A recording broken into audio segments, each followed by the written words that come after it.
A very good evening to all the Toastmasters and my dear distinguished guests. I welcome you all to our 620th special meeting of Speech Weavers Toastmaster Club, Bangalore. It is great to see our guests whose round-over response is really overwhelming. I am Neelu, your sergeant at accounts. When I asked my daughter, what is the one thing which she likes the most in me? She said, Mama, the way you laugh louder and you make fun, that's what she loves in me. And I'm sure every one of you here can relate to it, and that's what you get a lot of energy with. So my dear Toastmasters and guests, I hope you enjoyed today's exciting milestone meeting filled with fun and laughter. I'd like to start with the mission of our Toastmaster Club. We provide a supportive and learning experience in which members are empowered and develop communication and leadership skills, resulting in greater self-confidence and personal growth. For every Toastmasters meeting, we have a few guidelines we follow. Please mute your mic if you are not speaking. Mute your phones too. I would like to request all the speakers to refrain from talking about sex, religion, and politics to avoid hurting the sentiments of our audience. I would like to request guests to type in your club name. If you are a non-Toastmaster, just put it as a guest. So do keep the message coming in the chat window. We have an exciting meeting lined up for you today with amazing speakers. I hope you all will enjoy today's meeting filled with fun and laughter. Now to introduce a special person at Speech Weaver. She has been in Toastmaster from 3.5 years. She has played an N number of roles in Toastmasters. She calls herself as a Toastmaster addict. She is a club coach and has won the first place in the area table topic contest. Pandemic made her travel the globe and she has visited 14 countries with the Zoom passport and Toastmasters visa, making friends along the way. She loves gardening, painting, and she is a diction enthusiast. I would like to invite, with a round of applause, Toastmaster Deepa, our presiding officer. Over to you, Toastmaster Deepa. Thank you, Toastmaster Neelu. Namaste, good evening to all our wonderful guests who have joined us this wonderful evening. An evening dedicated to laughter, learning, and living. I especially welcome our guest speakers today, distinguished Toastmaster Mathew Varghese, Toastmaster Raghul Gopi, and distinguished Toastmaster Nithyaa. Thank you so much for accepting our invitation and being part of this exciting meeting, which we're all so thrilled to be part of. Today is June 25th. A key day for all of us, officers and members and speech weavers, because this is going to be the last day of our term and we are heading to our next term. And it stirs some deep emotions in me. I've always treated speech weavers ever since I joined it as second home. So supportive, friendly, and it's brought an enormous growth in myself as a person. I've always endeavored to make it the best club through all these years. As president, I want to showcase some of the highlights of what we achieved this term. I'm so proud of what we did as a team. We've set some exceptional benchmarks never set before in Speech Weavers history. We've set up a mechanism of special meeting every month. We held our first speech craft session, a long overdue for a 13-year-old club. And we had contestants from our members who went all the way to the division level in all categories of contest. We established robust mentorship systems and always made sure feedback was taken in and there was a friendly, conducive environment for learning. It was not an easy task, but definitely a cherished one. Our DCP report looks fabulous. We are a President Distinguished Club. So far, we've filed 21 education awards. We've trained all our officers who were elected on time, and we made sure they undertook the Toastmaster Leadership Institute training. Thanks to all of you team members for making this such a special meeting. And with respect to the district awards, we've been collecting awards. Thanks so much, members, for bringing in all those speeches and all the requirements, fulfilling all the requirements to achieve these awards. We are due to receive our Presence Award. 3 of our mentors are going to receive Master Mentor Awards. 4 of us are going to be receiving Triple Crown Awards. We have already received Firebolt Award, Pathbreaker Award by 2 people for completing 2 paths. And the list just goes on and on and on. We're even getting 2 Golden Gavel Awards. So that's how much we excelled this term. I wouldn't go into further details and don't want to bore you with all the names of the awards and the criteria we met. But all in all, I must say we added 15 members this year. Me, along with DTM Milind, led the team and got 15 new members. And we made sure that we retained those members the next term, which was very key. As we bask in the glory of our achievements and celebrate this day with our dazzling guest speakers who come forward to make this special evening even more special for us, I would now like you to be introduced to a very special person. The first thing you'll notice about him is he's an immaculate dresser, immaculate dressing style. Every meeting he has something new, and you always have something to learn about how he grooms himself. The second thing I think you'll notice is age. He's one of the oldest Toastmasters, youngest Toastmasters in District 92 in energy and enthusiasm. To talk about his achievements is to celebrate a grand life well lived. He is none other than our Toastmaster, Joseph Felix Benedict. He is a civil engineer by training, and he worked in the field for 42 long years in India and Saudi Arabia. 12 years with the government of Andhra Pradesh, where we worked on major projects like the Nagarjuna River Dam project, and in Kingdom of Saudi Arabia and Saudi Electrical Company and saline water conversion projects. His hobbies are playing lawn tennis, table tennis, billiard. His energy for life is something that just is so infectious. You'll all agree with me if you've met him before. He excels in culinary art and also devotes his time in philanthropic activities in churches and other organizations. He's been part of Toastmasters and Speech Weavers from 2 years, and he recently became a dual member, joined as a member in Malaysia. Please welcome the event chair for today, the person who designed today's meeting and is going to execute it as well, Toastmaster Joseph Felix Benedict. Over to you, sir. Thank you, Toastmaster Deepa, the president of our club, for describing so much about me. Thank you so much. Ladies and gentlemen, I welcome every one of you, a warm welcome to you on this cold evening. Everyone knows very well that the havoc of COVID-19 all over the world. Everything came to stand still. But one thing was remained always. Can anyone guess? I don't think you can tell, but I will reveal. The Toastmaster Club.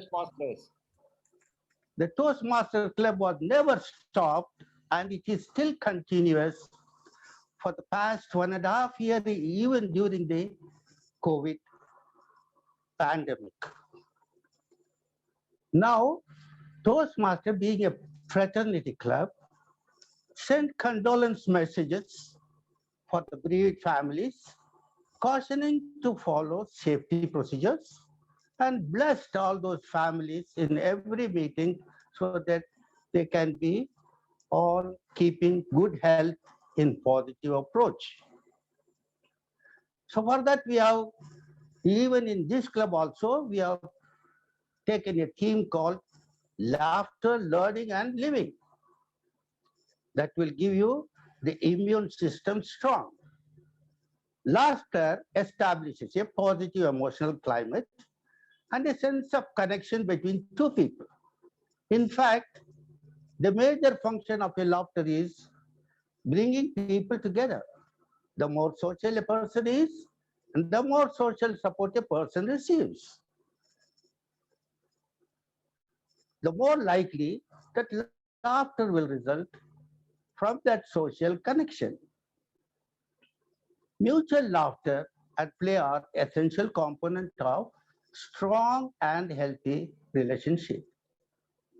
Now, when you come to the learning part, which the Toastmaster always gives, the process of learning is continuous, which starts from the right from the time of your birth of, and continues till death. We all are engaged in the learning endeavors in order to develop our adaptive capabilities as per the requirements of the changing.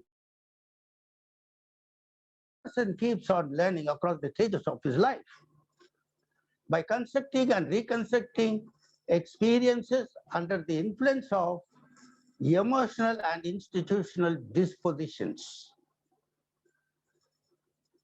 The next is the living, the happiness. Happiness is the meaning and purpose of life, the whole aim and end of human existence. That is what Aristotle said this more than 2000 years ago, and it is still holds true today. What is the true purpose of life if not to live a happy life until we die? But in reality, happiness is always available to us right now. It is a simple joy in life that brings true happiness. In every meeting, we always remember the great legend on whose platform we are speaking today. Toastmaster International was established by Ralph C. Smedley on October 22, 1924, at the YMCA in Santa Ana, California, United States. It's a non-profit educational organization that operates clubs worldwide for the purpose of helping members improve their communication, public speaking, and leadership skills. Since 1924, 3.6 million people around the world in 144 countries, 16,200 clubs that has produced more confident speakers and leaders because of their participation in Toastmasters. Now, it is time to welcome our chief guest. Our chief guest is a member of the Talk Magic Club. He has 10 years of journey as a Toastmaster. He's a District 92 champion for both evaluation and table topics in the year 2019. In 2021, he became third in evaluation contest in 2021, second in humorous contest, and first in table topic also in 2021. When I asked him what made him to join Toastmaster Club, after reading his credentials, my inference was perhaps his persona or his own perseverance of thoughts that has not brought enough enthusiasm in his life. However, in his reply, I find he just did not fail, but failed miserably. As a public speaker, he tried to make up in educational qualification, but what he lacked is the communication. He became a chartered accountant, cost accountant, certified public accountant, and certified internal auditor, etc. After 2+ decades in corporate, he switched over to personal consultant with the Procter Gallagher Institute, USA, and helps people transform their lives. He's also a faculty at university teaching, Christ University, CPA and CFA courses. It's a great delight to have amongst us this evening the District 92 table topic champion, Toastmaster Varghese, Mathew. Let us join hands in welcoming Toastmaster Mathew Varghese. His speech title, Toastmasters Make It Count. Over to you, Toastmaster Mathew Varghese. Over to sir. 10 years has been a long journey. And in these 10 years, I've met different kinds of Toastmasters, learned a lot, but I still consider myself a baby when it comes to this journey. There's so much more to learn from the highly accomplished Toastmasters that I meet year after year. But if I've got to categorize all the Toastmasters, I could put them in 3 different buckets, if I'm allowed to do so. One, when I used to be a member in a club in Dubai, our club invited someone for an education session. Now, Charles was a very vibrant, bubbly guy. He had completed 40 speeches in 40 straight weeks. So after the meeting, I went to him and I said, "Hey, Charles, how is it humanly possible to do it?" And he said, "Oh, it's quite simple. Just 1 speech a week." Now, Charles was an expat. He was a Canadian expat. And whenever he said, "I travel to Canada, I find a club there and give a speech."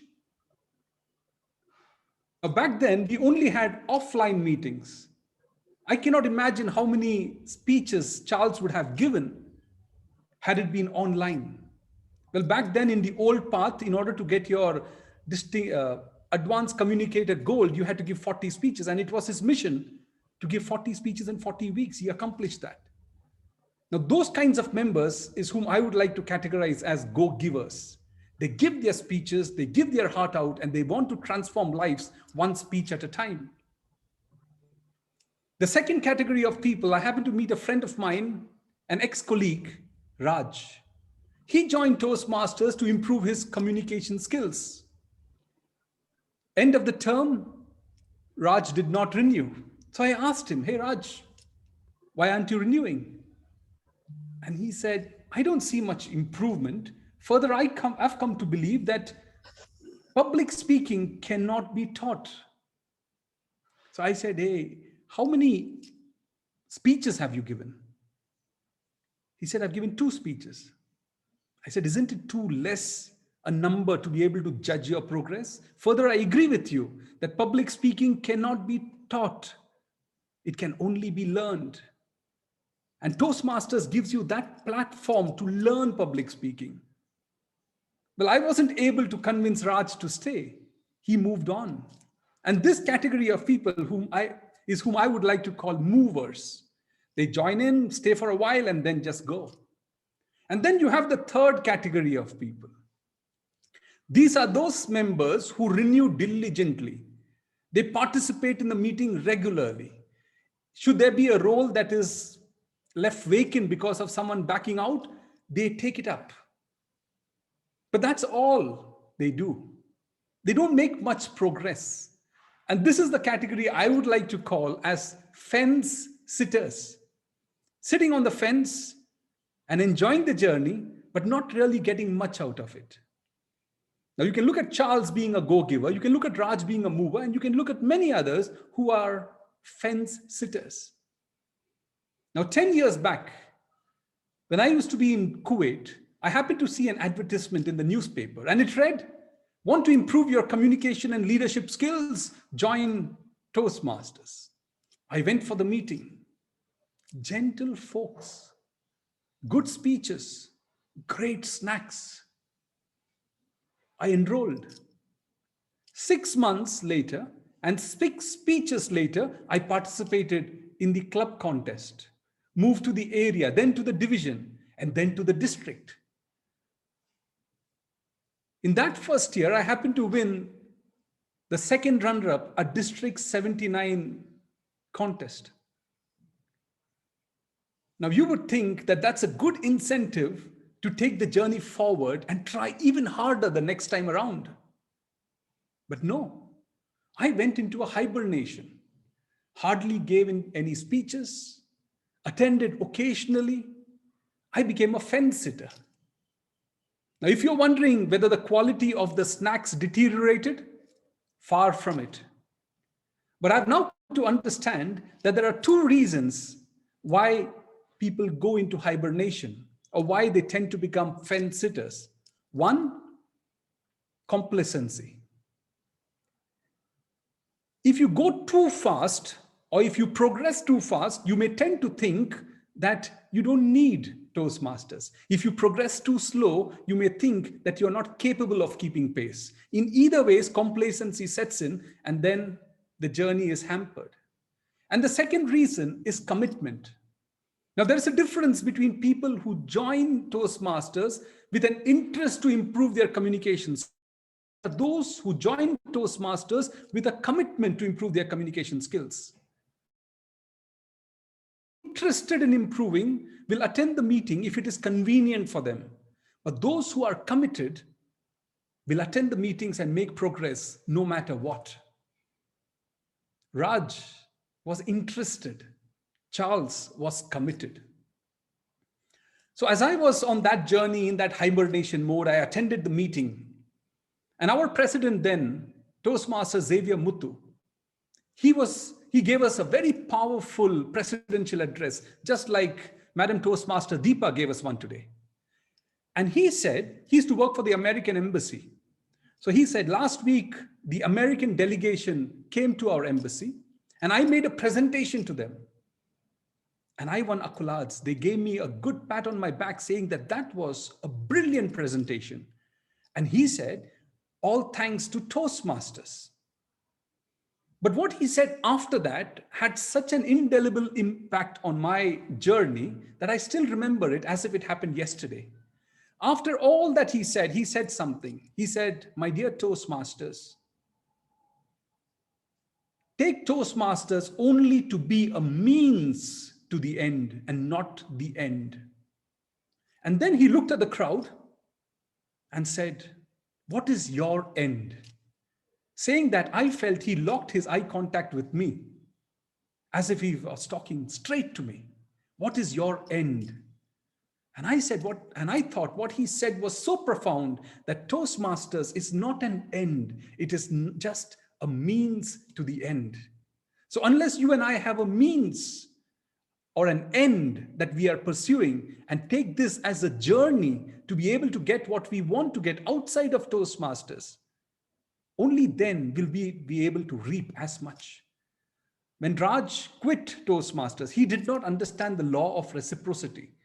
In Toastmasters, we have a law called the Law of Reciprocity, which says that you can only get out of Toastmasters as much as you put inside of Toastmasters. So just coming once in a while, giving a couple of speeches, expecting magic to happen, that's not going to happen. Raj sadly did not understand that. But through my journey and learning from people like Xavier Muthu and other seasoned Toastmasters, I have come to understand that there are 3 tips which I would like to share with you today in order to make your journey not just one that survives, but something that thrives. And these 3 tips are these. First, you've got to shut up. Now, some of you are wondering, come on, we joined Toastmasters to speak and you're asking us to shut up? Well, precisely, but not shut your mouth, but shut your minds to all those negative voices that would come up and tell you, you don't measure up. You're not good enough. See, after I had given that district winning speech back then in my first year as a Toastmaster, that entire year, I kept telling myself, I cannot measure up to that speech. I can't produce one more of that nature. What would people think? They will always compare me to the speech that I gave. And all these negative thoughts, the negative Nancy's started jumping in my head, and that kept me from even trying another speech, went into the hibernation mode.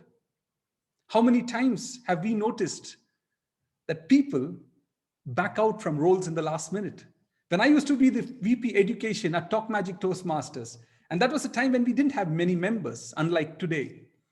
And on the eve of the meeting, you would have someone who calls you and tells or sends you a message and says, hey, Mathew, I've got a friend from Bombay who's come over. 10 years I haven't met him, so I have to back out. I'm really sorry about it. I'm sure I'll give it next time around. What do? As polite as you can be, hey, it's okay, no problem. And you even put a smiley face. And after you do that, you want to go out and pull out your hair. Because he was the only speaker who was supposed to speak. I hope now you're not wondering why I lost all my hair. But that's what happens, because all those negative voices in your head keeps telling you, you don't measure up. But Toastmasters is a platform that gives you the permission, the license to fail. But the sad thing is sometimes we do not give ourselves the license to fail, and therefore we take a step back. So the first thing we need to do is to shut those voices in our head. Our doubts are traitors. That's what William Wordsworth said, right? Or William Shakespeare, I'm sorry. And they make us lose the good we oft might win by failing to try. The cave that we fear to enter is the one that holds the treasure, but sometimes our fear keeps us from entering into that cave. So my dear Toastmasters, the first thing you and I need to do is to shut those voices. The second thing is to show up. Now that's quite a difficult thing to do, because sometimes we tend to sit in the sidelines hoping that we will score goals. But that never happens. If you need to score a goal, you need to be in the field. Now, Toastmasters journey, I try to compare it with an odometer. Now, what does an odometer do? It counts the number of kilometers that a car has run. You and I, like in Toastmasters, have an odometer that measures our stage time, our screen time. And the more we clock on that odometer, the more we are improvising, we are improving ourselves. And subconsciously, unconsciously, suddenly we reach a stage where we look back and we don't realize how scared we used to be at one point in time. When I joined Toastmasters, trust me, I never ever had spoken. I was scared to speak. In my school, in my college, in my corporate life, I used to be scared to speak. And the only reason I joined Toastmasters was to be able to stand in front of people and at least say something confidently. So it gives us a beautiful platform. But in order for us to do that, we need some goals. Jim Rohn says that come up with so big a goal that in the process of achieving it, you become someone that is worthy of becoming. So what are your goals that you've set for yourself? Our presiding officer, our president today talked about all the goals, accomplishment, achievements that many of your members have achieved. That's a brilliant track record. So when I look at speech weavers, I look at all of you as having real goals set and on a journey which has got a definite destination and direction. But have all of us got into that mode of having those goals? Because if you have those goals, then your life or your Toastmasters journey will be a completely different one. You would have a purpose to show up. It was Theodore Roosevelt who had once said, don't worry about the critics. The critics will always be there. But the credit actually belongs to the man or the person or the woman who is in the arena. That is the person who spends sweat and blood. That's the person who knows real enthusiasm. That's the person who is really devoted.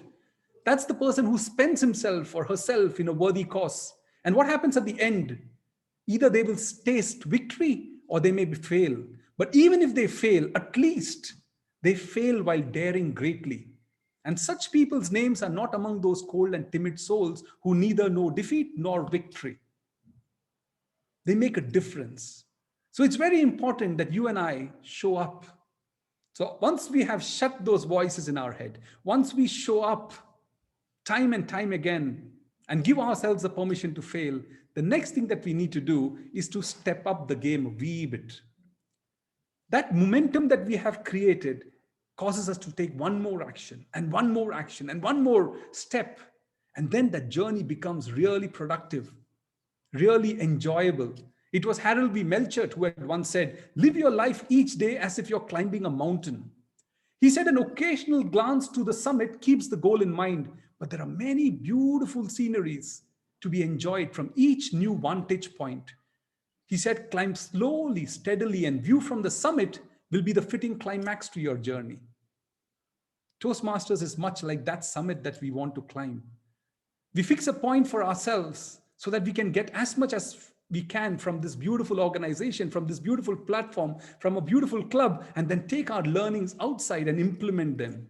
And through this, we enjoy our journey because it's a journey of self-introspection. You get to know about yourself much more than what you knew before you joined Toastmasters.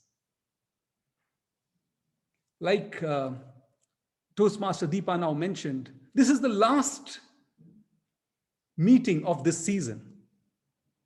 And she said she's and her team, and they've achieved a lot of accolades. And as they hand over the baton to the new team, it's going to be 24 or 20, how many meetings now? 6 4s are 24 meetings, 24 weeks. So if you're going to commit yourself to do a speech every week for the next term, that's for the next 6 months, probably she may also make an announcement at the end that she will induct you in the Hall of Fame of speech weavers. Who knows, maybe she'll go one step further and say, your membership fee is waived for the next term. So if one of you wants to volunteer, I'm just speaking on her behalf, don't hold me for that, but who knows? But there is a new beginning coming up. In the next 6 months, you can fix up for yourself something that you really want to achieve. And then you can step up that game, participating in contests if you think so, taking part in taking as many roles as possible, giving that speech, maybe one speech a month at least, and 1 or 2 roles that you take. And in 6 months, you may need a telescope to look behind to see how much progress you have made. In Toastmasters, the law of reciprocity works. The more you put in, the more you're able to get out. So in order to conclude, the 3 kinds of peoples, like Charles, the go-givers, who go out and want to make a difference, want to transform lives one speech at a time. Those like Raj, who come occasionally, see no progress and move on, the movers. And finally, those who sit on the fence, diligent and very methodical, if I may call them so, but not really making too much progress, not stretching as much as they should. But when you look at what your real end is, like Xavier Muthu said, what is your end? So that you can take this as a means in order to achieve that end. And when you shut those voices in your head, when you show up more often than you should, and finally, when you step up your game, suddenly you will make this journey a most memorable one. And then you and I, my dear Toastmasters, can say, we made our Toastmasters journey count, because we can take all those learnings, go out and transform lives, transform community, and transform the world at large. Thank you.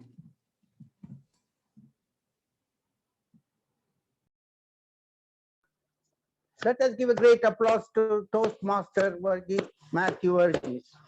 That was a great, fabulous speech, carrying enormous wisdom, a tint of humor to enjoy in depth. I believe the audience had lots to take away from the session, filled with obsession, as well as relishing their minds. Thank you so much, Toastmaster Varghese, for this wonderful speech. Now we come to the humorous part of the panel discussion. It is now time to have fun and humor with the great trios.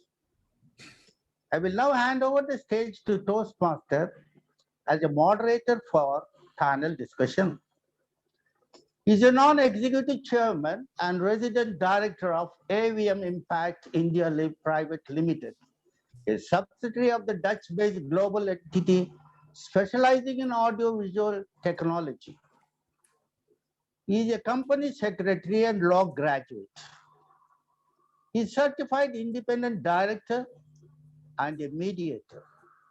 He is on the committees of Bangalore Chamber of Industries and Commerce and CIA Karnataka chapter. He joined Toastmaster in 2015. He is a club coach of 3 corporate Toastmaster clubs, GSK, Rockwell Automation, and Intel in Bangalore. Please join me in welcoming distinguished Toastmaster Milind Kulapkar. Over to you, Milind Kulapkar. The stage is yours. The breaking news tonight. Shashi Tharoor's monopoly over English vocabulary has been brought down by the second runners-up at the District 92 Humorous Contest, distinguished Toastmaster Nithyaa. In her introduction, she states, she is a flibbertigibbet, but an introvert. She is a flibbertigibbet, but an introvert. Madam, you are an enigma to me. The dictionary meaning of flibbertigibbet is gossipy or overly talkative person. Flibbertigibbet, but an introvert. Isn't it a diametrically opposite? If that be so, my question to distinguished Toastmaster Nithyaa, nation wants to know, how is that you are an introvert but a flibbertigibbet? Okay, thank you to distinguished Toastmaster Milind. Yeah, as people say that people think that the person who talks too much can't be an introvert. I'm 100% sure it's not true because I am one such person. So the person who knows me knows that I'm a pure flibbertigibbet because I talk to them like hours and hours to them. But the person who I don't know, they will know that I'm an introvert basically. So that's why I always say that I'm a combination of both basically. However, madam, one more question to you. How can an introvert person succeed in leadership roles? I see in your various profiles you're given, you have done very extremely leadership roles.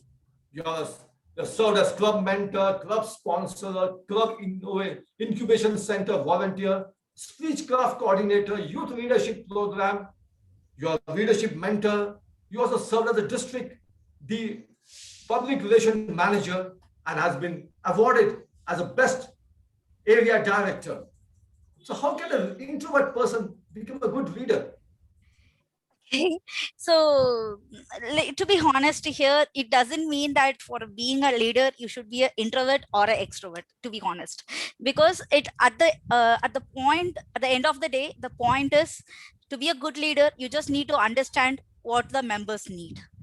Simple, to be honest, actually. So when that will happen, when you start talking to them, having the bonding with them, and to be a purpose, we all have a purpose when we take any leadership role. So when we try to fulfill that particular purpose, I guess we can achieve as leaders. So it doesn't matter you be an introvert or an extrovert, doesn't matter. You just need to know what is your purpose.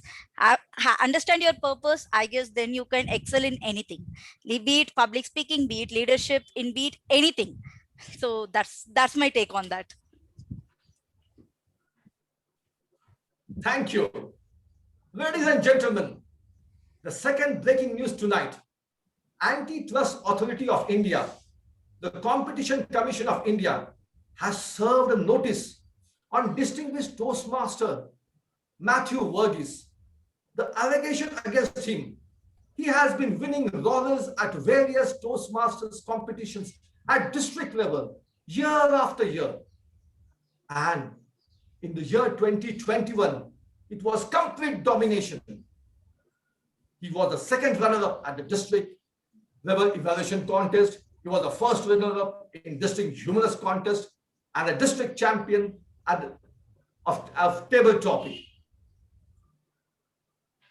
Even earlier years, he has been monopolizing, dominating the district competitions, which is a blatant act of unfair and restrictive trade practice, depriving others the opportunity to reach the district level. Toastmaster and distinguished Toastmaster Mathew Varghese, nation wants to know how you like to justify yourself that you are being allowed to be dominate the district. Over to you.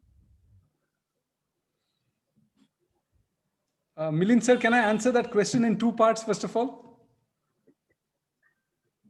Sure, please go ahead. You see, the whole country of this Yeah, you talked about the nation. So you see the whole nation of the system is the juxtaposition of the hemoglobin of the atmosphere because you're the sophisticated rhetorician intoxicated by the exuberance of your own Baba Shai. I hope you understood the first part. I'll go to the second part now. Yeah, sure. Nation will decide. We'll have a Twitter over there. We'll have a Yes. Google. They will decide whether they understood or not. Nation, I want you to have a look at what is displayed behind Mr. Milind's background. And you can see the number of awards that he has won for himself.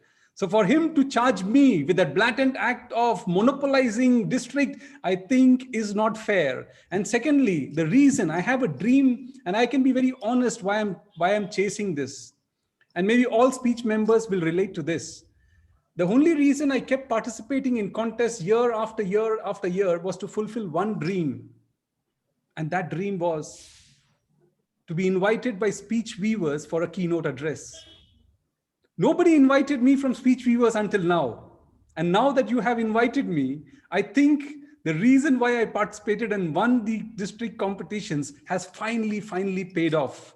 So thank you so much, Milind sir, and all of you for having invited me. I hope I have made my case, and I hope the antitrust authorities will not charge me with more penal interest or penalties. The nation will cast their votes in the chat window today.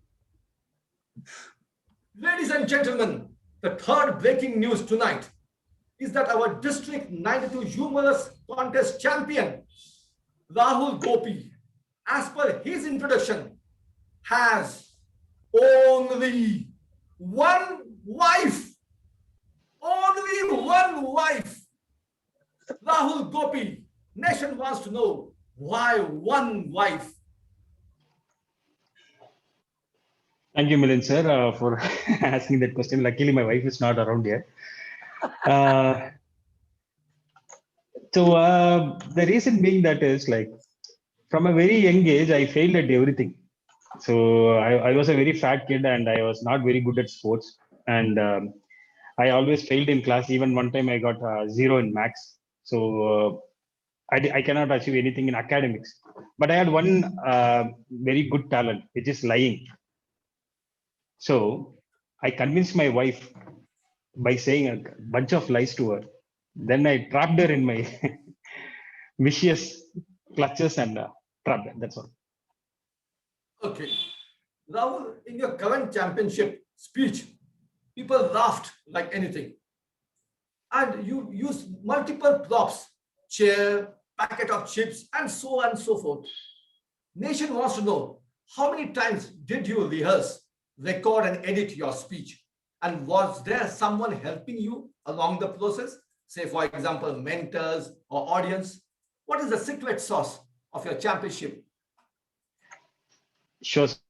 So you said like, first of all, you said the nation wants to know, but even my mom doesn't care whether I had lunch in the afternoon or not.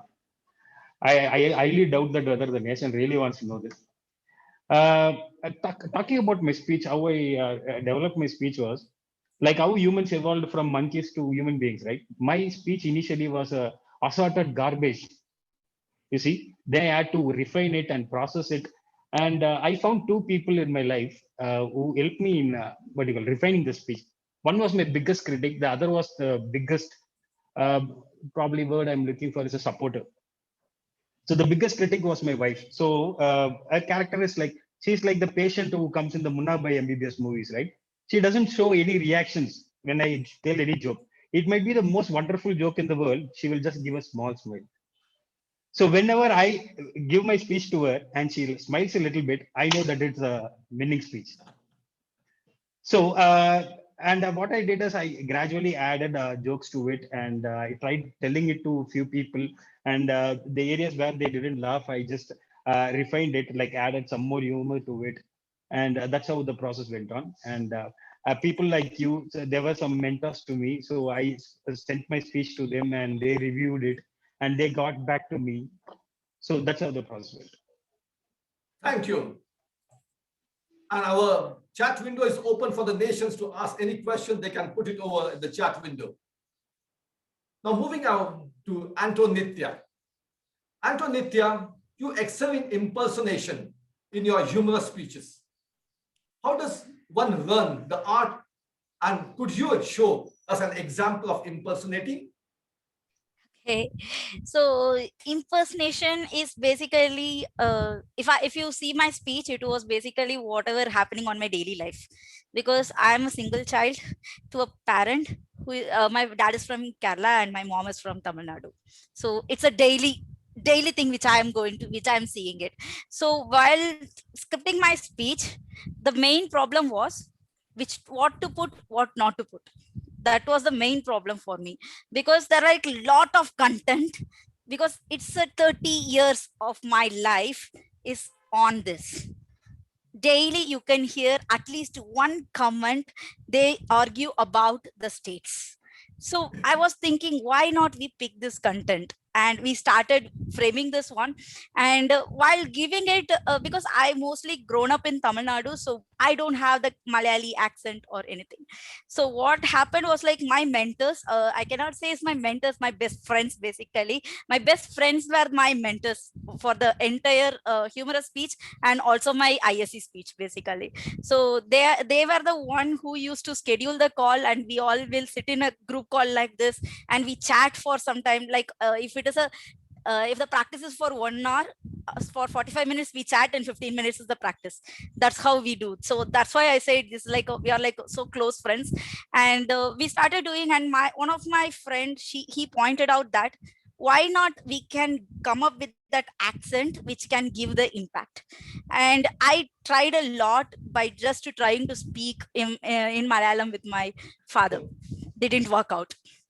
I'm telling you, didn't work out, because my father was entirely having his life in Tamil Nadu now. So he turned as a Tamilian now.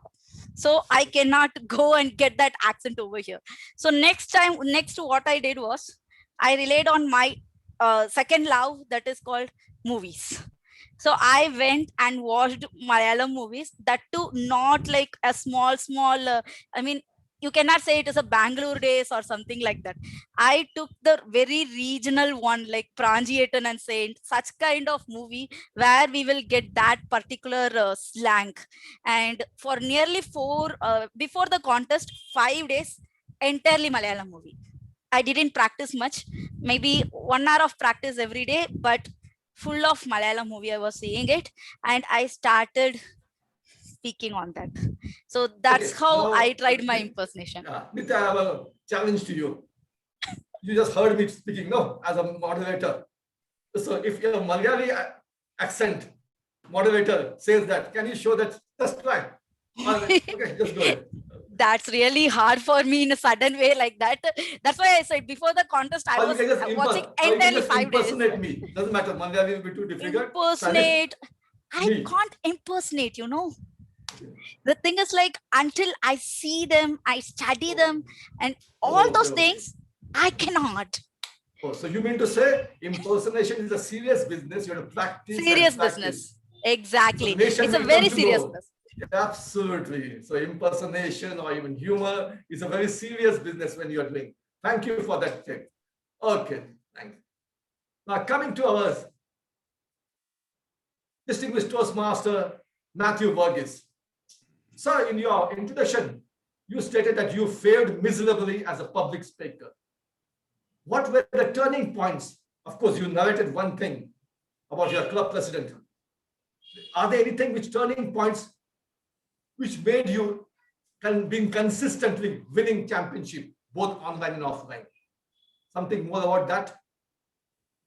So finally, sir, you're not accusing me and nation doesn't want to know. So here we come. Yes.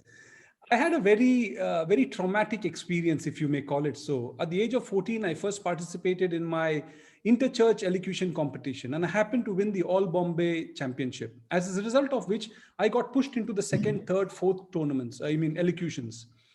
I failed. I forgot my lines. There was this fourth time when I went on stage, I completely blanked out. As a result of which I felt so embarrassed. I went to my dad, looked him in the eye and said, "Dad, I can't do this anymore." And that day I promised myself that I will never ever step on stage. So for the next 25 years, I never spoke. Whenever I would step, I would get these very horrifying thoughts. I would get nervous. I couldn't speak. And it was at that time I happened to see an advertisement in the Kuwait Times that said, want to improve your communication and leadership skills? Join Toastmasters.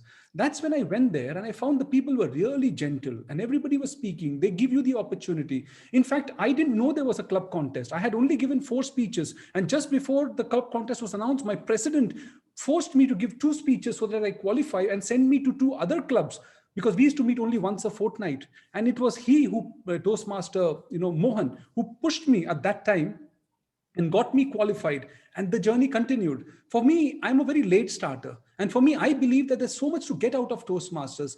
Give yourself the permission to fail. It doesn't matter if you're champion last year and you didn't win this year, because what matters really is the growth. Who cares about what other people think of it? So I've been on this journey, and like I said at the outset, I'm still a baby. I'm still learning those little nitbits that needs to be learned. So it gives me immense pleasure, because what you're able to say to people and what you're able to impact, that counts at the end. I hope I'll be able to do justice going forth, getting more input from the seasoned Toastmasters and being able to elevate my status a little more, not in terms of trophies and awards and things, that's just a byproduct, but in being able to go out and really make a difference in people's life. I hope one day somebody will come and tell me, yes, you made it count. Thank you. This experience of yours, I think it's not only for you. I can correlate with that. In my school also, we had that compulsory Hindi and English education contest. And every year, I used to start fantastically, whether it's English, poetry, or Hindi. I still remember that Bindere, Har Bolo, that Sumitra. But after some time, I'll just go blank. So it became a practice. I was branded. So people used to students in the wait. Now he's going to stop. Now I could hear them. Now he's going to stop. And the moment I stopped, they'd be laughing. So after when I became a law, I joined my law college. So we used to have moot court. And then they had so there I had to practice. So luckily I could succeed.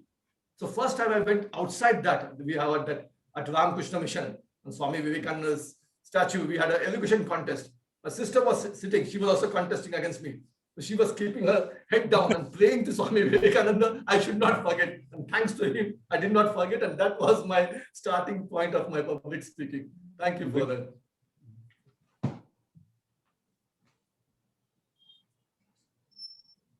Now, coming to Gopi, you appear to be very sober, soft-spoken, very dignified.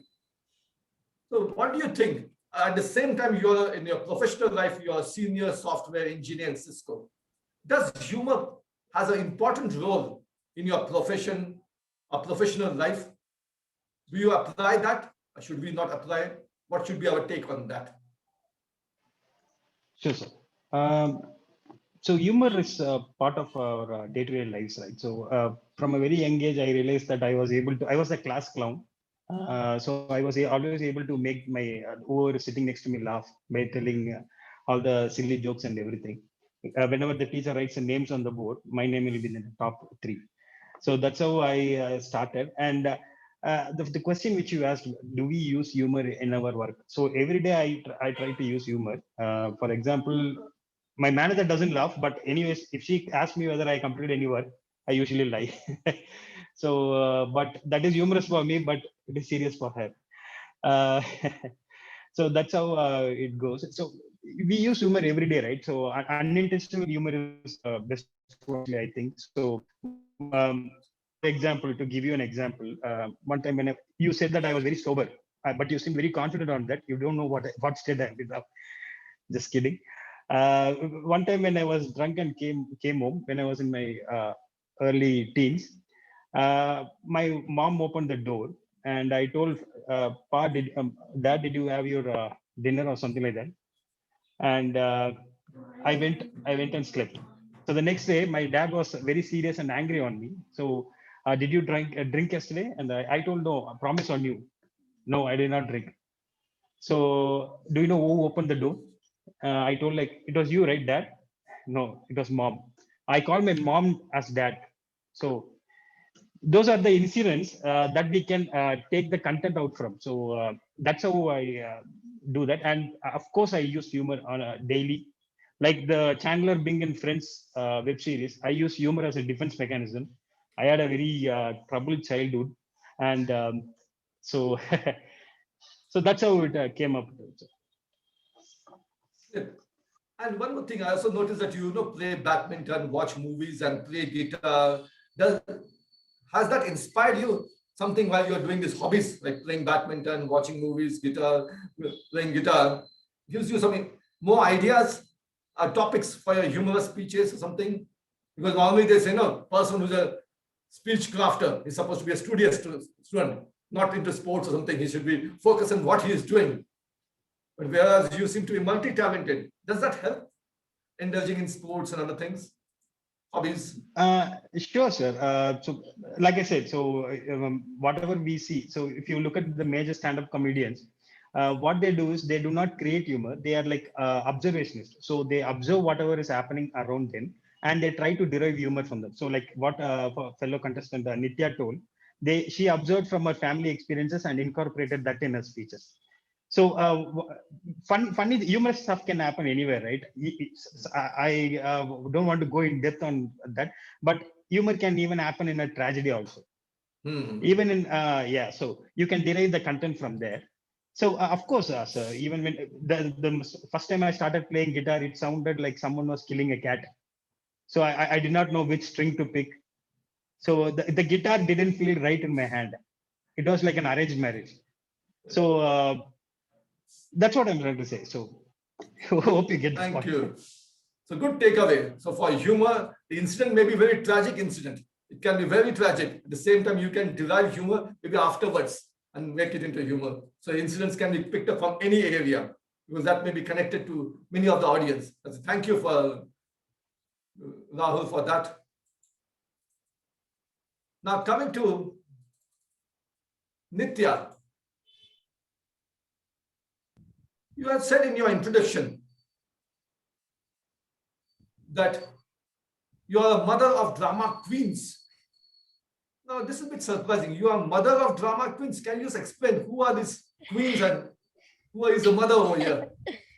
Okay, so it was here. Actually, I have told you like movies are my kind of my second love, and that's where I first learned the power of drama. Basically, I don't know how many of you guys have watched Charlie Chaplin movies. Basically, they never talk, only just by the body language. He used to bring out the humor, he used to bring out whatever emotion we need. So that's when the first time I learned the power of drama. Even without any even without speaking anything, you can still make people emote according what you want. That is the first thing. And the second thing which inspired me on drama is Rowan Atkinson. So the person who has been rejected for his looks and rejected just because of his stammering, he made the successful show called Mr. Bean. And that expressions, that's where I learned the powers of expression, how that can impact people. So from like that, I started learning from each and everything. And when I started giving speeches, if you guys know or not, I have never given humorous speech unless this particular humorous contest. I have never given any humorous speech contest. I have never attended. This is my first attempt of humorous speech contest, to be honest. So then whenever I give speech, I wanted to always weave a story. I like storytelling a lot. So that's where I can implement all my drama and everything. I have very rarely given any motivational kind of speeches, but almost whenever I go for any speeches, I don't say that the educational session, I will say it's an experience sharing session. That's it. Don't tell my session as education session, because I cannot give in words. I can give only in a format of stories.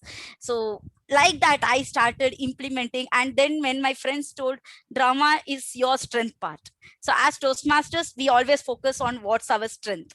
And we will just try to build on that strength, right? So that's exactly how I brought the drama into all the speeches and everything. So even including every experience, I just take one plot line and I build the story with all my drama. So that's why people used to call me like a drama queen. So that's the reason I was saying mother of drama queens. Yes, I am. Oh, like okay, that. okay. Thank you. And in your introduction, you also mentioned that you're a multitasker and a jack of many trades and master of some. So what are the trades in which you are master? One is humor and anything else? Okay, humor, I cannot say it's still a thing. I'm just learning it. Wonderful. I'm someone who likes to learn many things. It started from my school days that I always go and attend the school, and all the kids used to come to school by around 6 or 5. But I'm the one who used to come at 9 o'clock because I go to all the classes like drawing class, dance class, singing class, every classes I used to go. So that is one thing my parents have nudged me over there. So I was asking, why you want me to go to all the classes? What is the point in it? And they have given me just one question which I still ask every time when I'm stuck. Like, if you don't know anything, how you will know which one you are good at? Until which you are good at, until you know when which one is you are good at, then only you can excel on that. So that is the one question which my parents asked, and still now, I just try each and everything. Any free time, I just take anything and do something. Like I draw, I doodle a lot, and I play guitar, I play this piano, and I read a lot of books. So something like that. So I wanted to try something. I just whenever that I feel stress, I just do something else. I just keep my mind busy so that my stress level gets down. People say you have to relax to get down the stress, but I put more work to get out of the stress. That's how I Wow. do things. Oh, you just focus into something else and you get this stress. That's an excellent point. So talking about this stress thing, so I have one open question to all of you, now to Gopi also, and then to Mathew. So it's a common question. Okay, making laughter speech, a humorous speech, is it a serious business? Of course, Nithya has told that. But what is your take, Gopi? How much practice you require for that? Sure, sir. So anyone can write a humorous speech. So you can, even a kid can also write a humorous speech. So the thing is practice and finding out whether it actually works in front of an audience. So that's where the mentors and the friends and family come in to the picture. So you can think of a knock knock joke. It will work. It might make you laugh, but the point is to make others laugh. So you won't believe it. I wrote my speech, and the same speech I used it throughout all the 4 contests: club level, area level, division, and district. And every time the speech went to the next level, I challenged myself: how can I improve on this? And I reached a saturation point where if I add any more humor onto that, it will become just dumb. So it should be coherent and it should make others laugh. So that's the target of any uh, humorous speech, I believe. So and the delivery. So you can say a joke in a very normal tone and it will not strike the audience. So if they have to remember it, the delivery should be intact. So I'm not sure whether anyone heard of the famous stand-up comedian called as George Carlin. So he says that whenever you're delivering a joke, there has to be a certain rhythm to it. So it is kind of like a song. The punchline should like knock knock. Mm-mm, mm-mm. So there is a tune to that joke. So that's where the punchline comes in. And if you follow the same set of pre-planned rhythms and everything, and if you practice it for hundreds of times, I practiced my speech around, I counted it around 140 times or something, like I practiced in front of a mirror. Then I realized that, okay, I'm able to, deliver it confidently in front of an audience. And you won't believe it, the 10 minutes before the contest, I had an idea. So the idea comes anywhere, right? So most of the times my ideas come to me when I'm in the bathroom. Whenever I'm taking a bath, lot of ideas come to me. I don't know why that, whether that is any universally allocated space to pour in ideas into our mind. So what I do is, whenever the new ideas come in, I write it down on a piece of paper and check whether it can be incorporated in your speech. And then if it makes sense, add it. Or if it doesn't make sense, even if the joke is good, remove it. So that's how I approach this problem. Yeah. So this delivery matters. So is it possible for you to just demonstrate one or two sentences which can make us laugh or something? Is it possible? You can just Sure, give it a try. sir. Yeah. So, for example, in my speech, I had a kind of what do you call a rhyming sentence. So how that goes is like, Complan will increase your height and green tea will reduce your weight. So I add physical actions also. So the rhyming should be right? So if I'm rhyming it something with height, I'm ending it with weight. So the next line will be Lifebuoy will kill most of the germs, and Pepsodent is good for your gums and germs. So I'm rhyming it, and at the same time I'm adding some rhythm on top of it. So that's how the joke should work. It will emphasize the humor more. So, Mr. Mathew, from your side, as this, humor is a serious matter, both of them, Nithyaa and Gopi says. So it's maybe a bit stressful thing. For audience, it's a distressing. So what about your take on that? So when you're preparing for humorous contest, is it stressful? No. You enjoy that stress? Well, the first time I got laugh for a humor speech was when I went and told my daughter that I'm participating in the humor speech contest. She told me one thing. She said, whenever you're going to give that speech of yours, just to give a hint to the audience, just at the end, do this voice, so that people know when to laugh. So I don't consider myself anywhere in that genre of humor.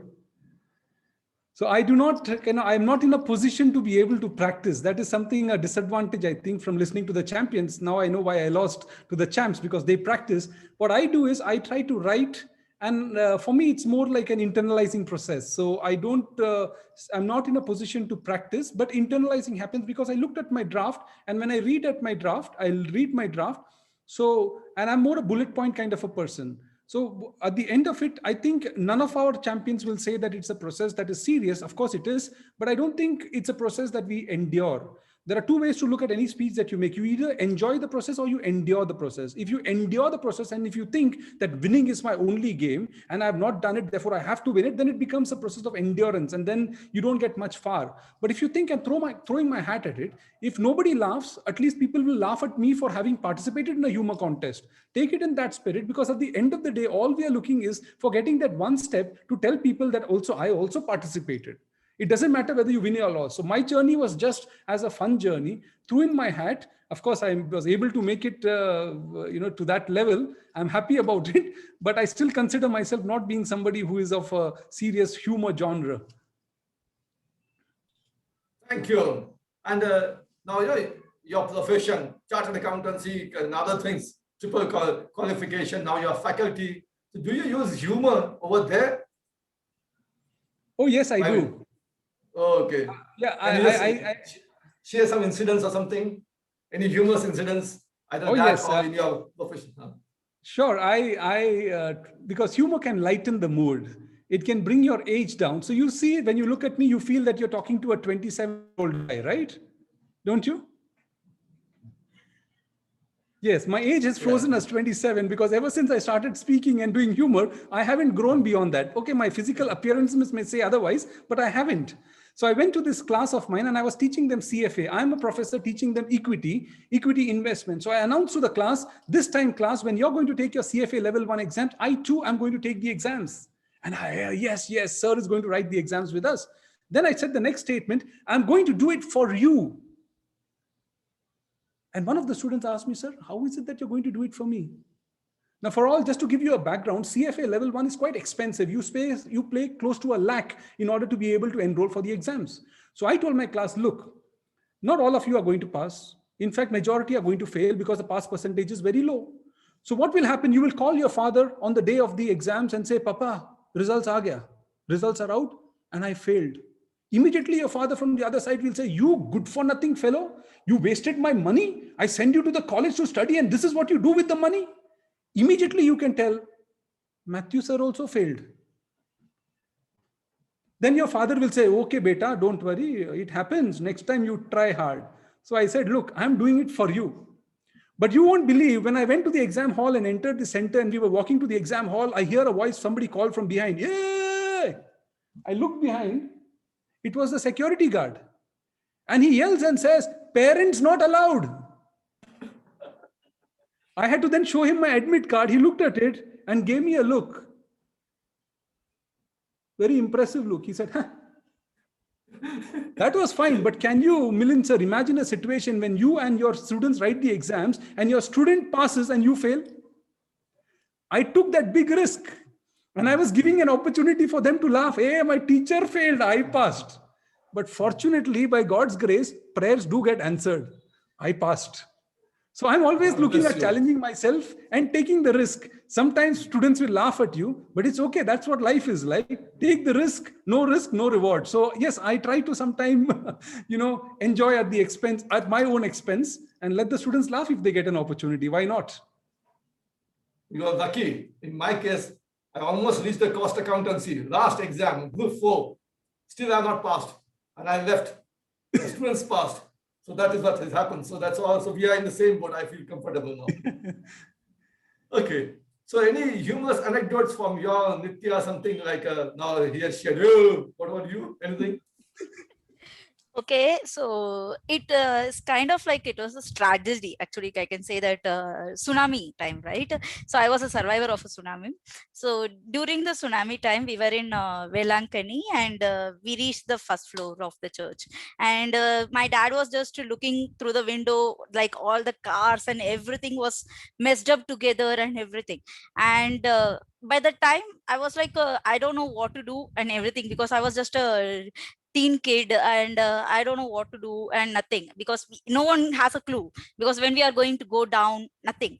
So that time we just were like sitting in a full nervous mode. And once the wave went back, I just went to the windows, and my dad said that yeah, I don't know how we are going to escape this and all those things. And I asked, Dad, our car will be fine, right? That's the first question I asked. And my dad was like, he doesn't know how to answer and how to react to that. And immediately he showed through the window, see beta, see all those cars, right? If our car can work like a submarine, then we can escape. That is the first thing he has told. And that time I really didn't know what it was, what a submarine was, nothing, I don't know. And after coming back to my home, I was thinking, okay, why I asked that question first of all, and why he answered like that. And from that moment I was thinking, okay, humor can be there in even in the most, it's kind of like end of your life kind of moment. We really don't know whether we are going to escape or anything, but still, yeah, little one word or something like that can lighten up your mood actually. So that's where first time I have learned the power of humor basically. And it gave little bit hope for us that okay, yeah, we can go, yeah, it's okay, even if anything happened we can handle, just the way we went actually. So that's where the first time I learned the power of humor can do magic to your life like that. So humor can give you hope. That's an excellent takeaway for me. And in such a life-threatening tsunami, I can realize. So any Gopi, you told that you were good in line. So any incidents which you succeeded? So succeed means as like my life started with a failure. See, my name is Rahul, like the cricketer Rahul Dravid, but my name is spelled as Raghun. So that's where the first failure of my life is. My mom committed the first error in my life, and ironically, I am a software tester who finds errors in code. And I don't know where my mom got that extra G from. I like to think that she got the extra G from because she was eating Parle G while naming me. But anyhow, most of the people call me as Raghul, or Rakul, like the actress Rakul Preet Singh. But nobody ever calls me as Rahul. So that was the first in a many steps of failure. Uh, so when in my school life also, school was the place which I fondly remember as the place where I was getting beaten up by inside the bullies inside the classroom, and by the teachers inside the classroom, and by the bullies outside the classroom. So that was the school is a fond place. And I did not even succeed in my work life initially. I tried to join an IT company, but I couldn't join it. I joined a BPO company, and there I was getting hearing bad words from the customers on a daily basis. So I was initially working in a domestic call center. Then I moved to an international call center. The only difference between both of them is like in domestic you will get the bad words in your local regional languages. In international you will get from Americans and British people also. So you would have to go to the dictionary to find out what they told afterwards. So there were like many funny stuff in my life, which might not sound funny to others, but when I look back at it, at my failures, it is very funny. So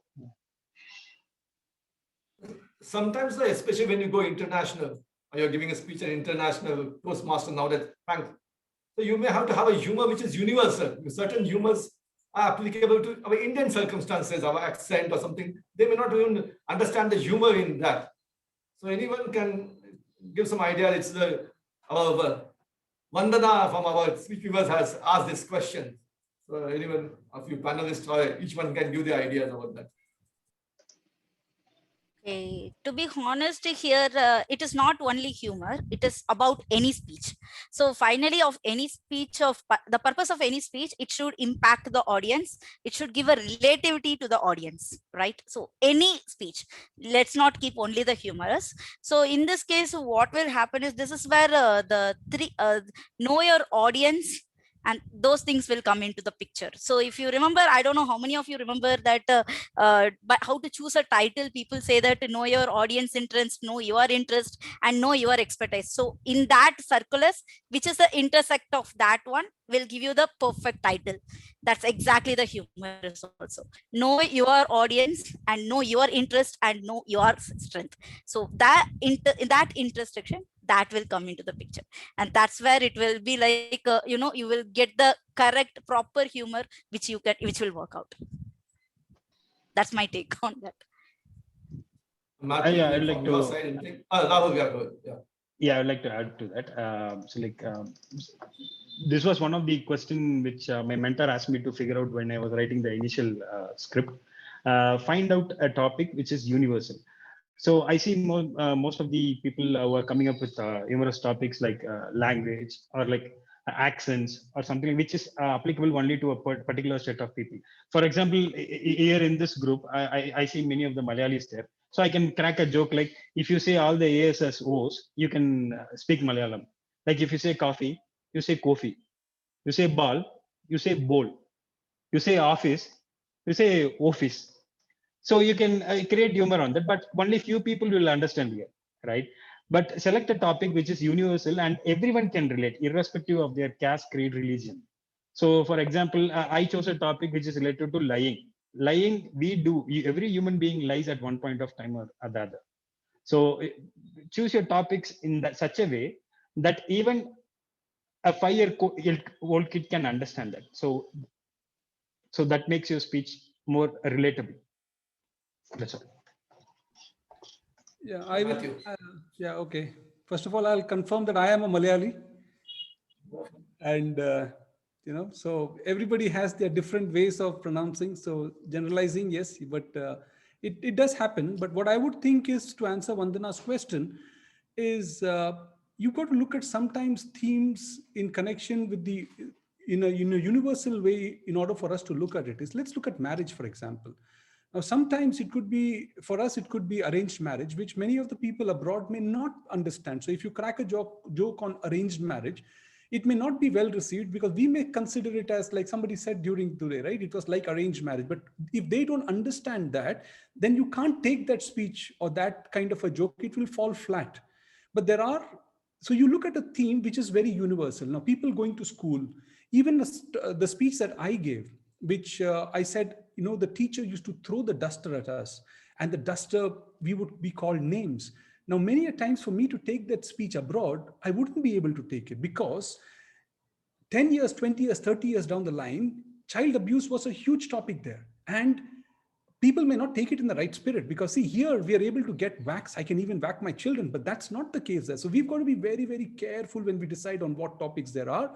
But at the same time, things on relationships, things on just going to school, things on driving on the wrong side of on the road, meeting with an accident, getting a traffic card or traffic ticket, those kinds of things that will, I think, connect with everybody. So you've got to be a little careful. But if you go abroad and talk about superstition, a black cat crossing my road, they may not appreciate that or anything for that matter. So that may sound a little silly to them.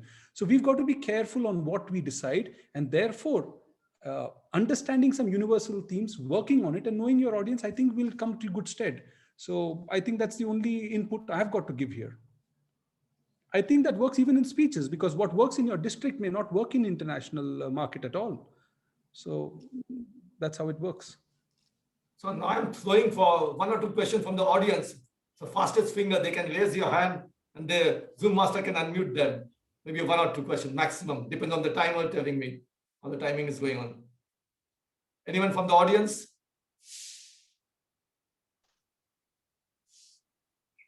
Three. Yeah, Shankar, you want to say? You can unmute yourself. Yeah. Anyone? Please come. Who wants to have it?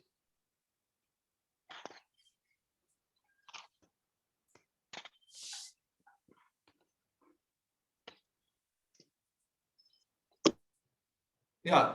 Hello. Shankar, yeah, go ahead, Shankar. Yeah, I want to to ask one the question. panelist. Hello. Go ahead, go ahead. Yeah, I want to ask one Yeah, question. I really find those all speaker today very innovative, and so many things I learned from them. Only just throw a light on how she described. We added drama in our speech. I want to hear much more in that content, please. How we add drama in our speech? Little bit more, please. Thank you. Okay. So let's say, so first of all, for this, we need to understand what is drama. So it's kind of like there is something called over drama or a drama. So that is the first difference you have to identify. Okay. And the next is like where you can add drama. Either you can say, this person was shocked. You can say like this, or you know what? This person was totally shocked. Feel the difference between those two? So that's the effect of drama. Either you tell in a plain or add expression and your gestures. That will make your speech little bit dramatic. One step dramatic it will become. So each and everything, if you started to do it right, so then automatically it will come. It will be like adding your drama to your entire speech. So maximum the dramas will come into picture when you have a conversation or a storytelling in a more way, that those things will give a lot of scope to add drama. So let's say that if I want to have an interaction with my dad, so I can just talk like me and my dad. So it will give the audience a dramatic in a way, conversatic way actually. More than that, if I just talk like this, okay, hi dad, how are you? Yeah, I am fine. Instead of that, hi dad, how are you? And you know what, it's okay, I'm okay, fine. Change the voice modulation and all those things will add drama to that. So best way of adding drama is trying to tell lot of stories. Stories are the where you can have lot of scope of adding dramas. That's something I have learned in the entire Toastmaster experience actually. Thank you. Yes. Thank you. So Toastmaster Kavita, our distinguished. Milind, you are on mute, I guess. Thank you so much, Milind. Yeah, it was great to see the invitation, first of all. And the moment I saw all those names, Anto, Mathew, Varghese and all, I was so enthralled. And I really did not want to miss. I just hopped on from work to here. Okay, I have one question for Mathew, sir. I have seen you on the district stage in one of the coronations, if I remember right. And there it was a totally different ball game. You were giving the prepared speech for the ISC. And I never could imagine you in, winning I mean, like participating in a humorous speech, because I had kind of imagined you like that. So my judgments were wrong. And today it was great to hear you and bring out that humor, especially in your real life and all that. It was awesome. And of course, I'm really thrilled to meet my friend Anto. We had worked and gelled so much. She has been a mentor to me as well. And I met Rahul, and that was also very interesting. Thanks to the president for organizing and sending out the invites to us. Thank you, Kavita. I surprised myself as well. So I wouldn't blame you for not putting me in that thing. I still think I'm not fitting there, but it's okay. I mean, it's a pleasure always to be here. Thanks again. Much appreciated. Yeah, that enhances the surprise.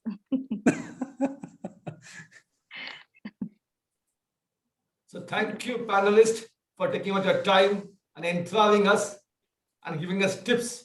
So thank you, distinguished Toastmaster, Nithyaa, distinguished Toastmaster, Mathew Varghese,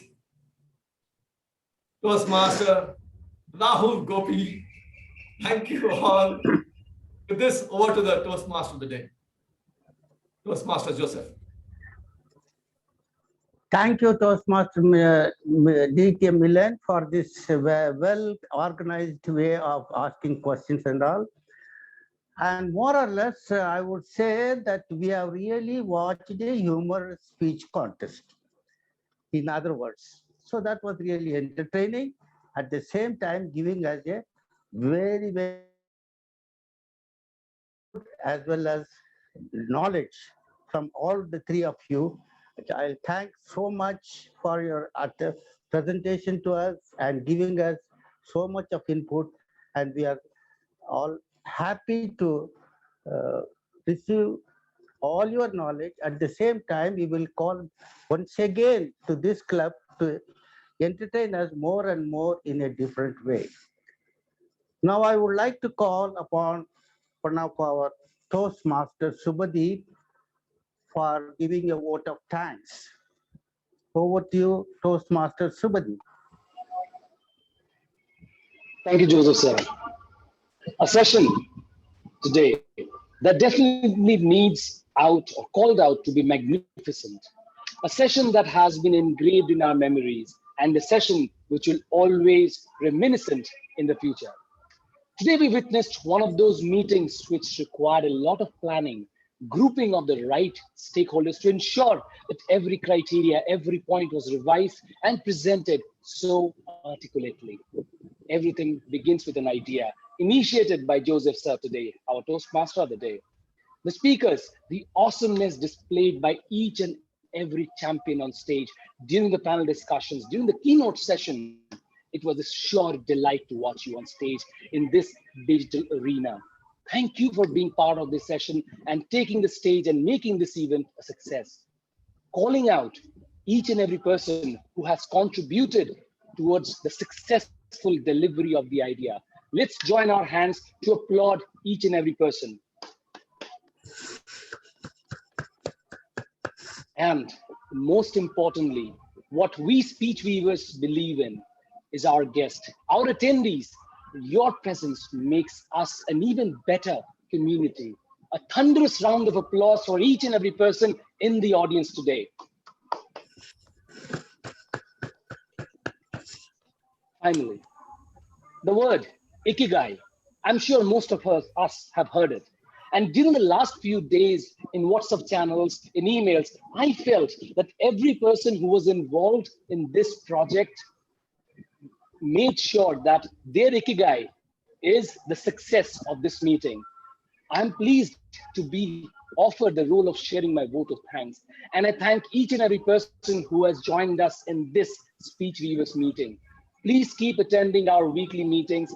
Do reach out to the club members if you have any questions on Toastmasters, and most importantly, keep the spirit of speaking alive within you. With that being said, thank you, and over to the Toastmaster of the day and the moderator, Toastmaster Joseph sir. Thank you so much, Toastmaster Subhadeep. It was really a grateful thanks for each and every one of the audience, and they were really acknowledging your best of the best. Now it is time to hand over to the stage to our President Deepa. Over to you, Toastmaster Deepa. Thank you, our event chair, Toastmaster Joseph. What a brilliant evening we had. If anybody agrees with me, please type yes on the chat box. Let's see how many of you agree. Laughter, they say, is a shared emotion. We laugh more as a group than we would individually alone.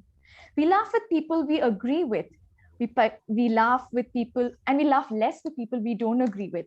We laugh to mask our emotions, and we also do it to self-deprecate ourselves and make this mood lighter.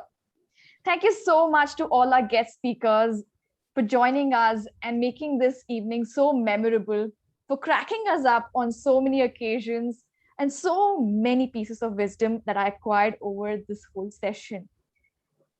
Rhythm to a joke, writing a joke with exaggeration, drama, self-deprecation, delivery matters 140 times the number that Raghul Gopi tried his speech. So many insights into what goes on behind a humorous speech and the speaker himself and herself. Thank you so much for making this such a beautiful evening for us. And thank you all our guests and members joining in from different parts of the world and from our country. Thank you one and all. And over to I would like to now take some feedback from our guests and we can close the show. If anybody is open to how you felt about the meeting, please unmute yourself and go ahead. Toastmaster, let me select Duman. Would you like to give it a go? How did you feel about it? Sure. It was a good feeling.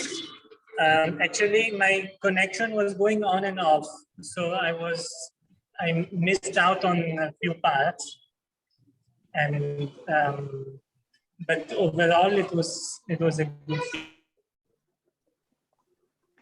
Thank you, Duman, for joining us today, Yes. and I'm sure everybody enjoyed as much. And Tejasvi just came on the video. I hope you're open for sharing your feelings. How did you enjoy today's evening? Well, the meeting was wonderful. I really loved the way the meeting went. Also, the way everyone was involved is something that I really liked in this club. And thank you very much. Toastmaster Sayani ma'am invited me here to this meeting, and I'm thankful for her to inviting me here. Thanks a lot. Thank you, Toastmaster Tejasvi. Do join in our future meetings as well. What a great way to end the term of a Toastmasters term that ends this month. Thank you so much to all our guest speakers, and let's see you again next time, same day. Please join us, same link as well. We look forward to your presence. Sure. Goodbye then. Thank you, everyone.